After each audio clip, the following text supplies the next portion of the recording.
life.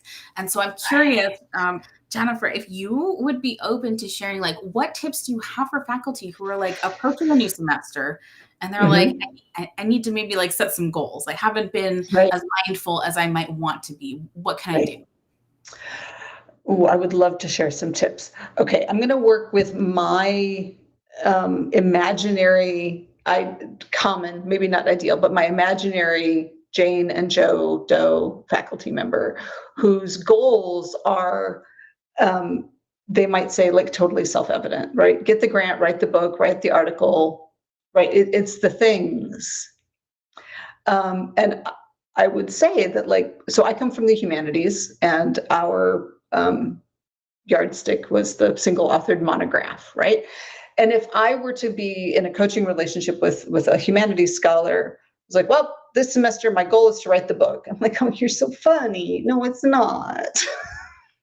Hopefully the outcome is to write the book or make significant progress on the book, right? But your goal is like to set up because unless you're on sabbatical, you have more than just writing to do. And even if you're on sabbatical, you're not just at a computer writing. Maybe you're researching, maybe you're rereading, maybe you're right? There's a whole bunch of, and our colleagues who are writing coaches can speak more to that, but there's a lot going on. So giving yourself these goals of, well, I don't need to set them for myself because it's super obvious that to get tenure, I need an R1 grant. Or to get tenure, I need a book. Or I'm chair, and so my goal is just to keep things from actually blowing up. Those aren't great goals or priorities. And so, like, starting from this notion of what makes you feel successful, saying, like, in the course of whether you have a 13-week semester like we do in Canada, or a 15 or 16-week semester, or 10-week quarters, or whatever you got going on, think about, like, in the time period that you want to plan for, what would make you feel successful?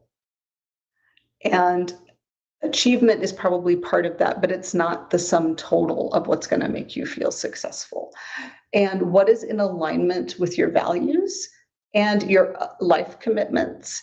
And then pick, like, okay, let's say that making progress on the big thing, the book, the grant project, maybe that is your big priority. Okay, let's take everything that you might need to do around writing the book or working on the grant and break it down. And this is the goal setting 101. And because we are smart and stuff, we skip over the baby steps. And yet it is in doing the baby steps that the work actually happens. Like, I can't just say, I understand SMART goals, and so all my goals are SMART. No, they're not. Right? Unless you actually break them down and say, okay, if I'm going to write this book, here are the 87 things that need to happen this semester, and then, like, map them out. So, and if you make it even a sloppy contract with yourself and say, X number of hours a week, and I've chunked it down into its component parts, and every week I take a chunk and I work on it. That's not a super tight, write it up in a journal plan, but it keeps the guardrails up where you're like, okay, write the book. If that's your goal every day when you sit down, you might not want to do anything because it's huge, right? Let's eat the elephant. We're not going to eat elephants. So if write the book, but you've spent the time to break it down into chunks.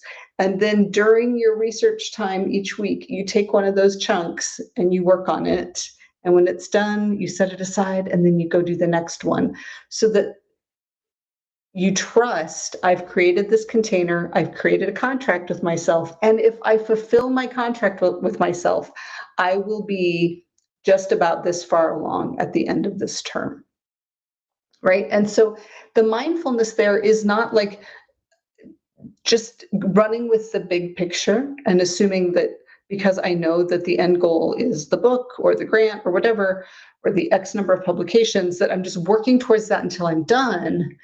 That actually is an anxiety producing framework, because, like, work until you're done. Well, do I get to sleep?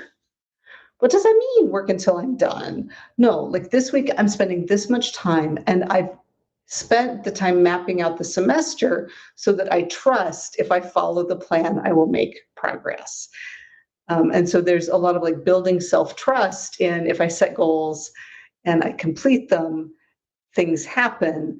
Then when you do it again, you have a greater degree of trust in your ability to set a goal and reach it, and lather, rinse, repeat. And so I think of that as a very mindful process, because as you do it, you will run into yourself in various ways. You will find your points of resistance. You will find what's hard. You will find where you would just rather not. And this is where working on your academic priorities can be, if you so choose, also working on yourself. Like, oh, if I have a process and I learn to trust myself and I commit to it in this way, if I complete it, what qualities, characteristics have I now adopted that kind of make me, Jennifer 2.0 or 2.1.1.0, 0.3 or something like that, right? Like we get to work on ourselves in the process of working on our work, as opposed to just like, I got shit to do. Because like, I have to say, like, if I knew half of this, if I knew half of what I knew now when I was a faculty member with young children on the tenure track, oh my gosh, I would have slept more, drunk less, felt better. Like, I would have been a much happier person. I'm a little bummed that I didn't learn a lot of it until I left the academy and went out on my own.